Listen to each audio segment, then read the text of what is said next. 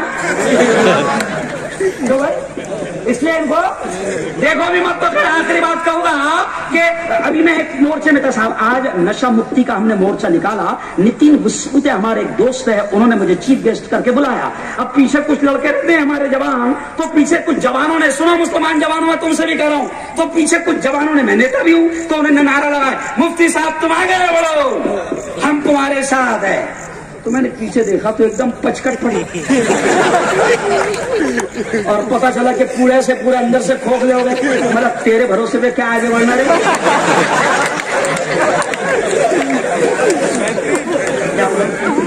ایک بکا ماریں گے تو 3 پلانٹیں کھائیں گے, تو تیرے بھروسے پہ آگے. تو ملک کو بھی بچاؤ, کہے بچائیں گے انشاءاللہ, بچائیں گے انشاءاللہ. اللہ تعالیٰ آج کے اس پروگرام کو بے انتہا کامیاب فرمائے, آمین. وآخر دعوانا ان الحمد للہ رب العالمین.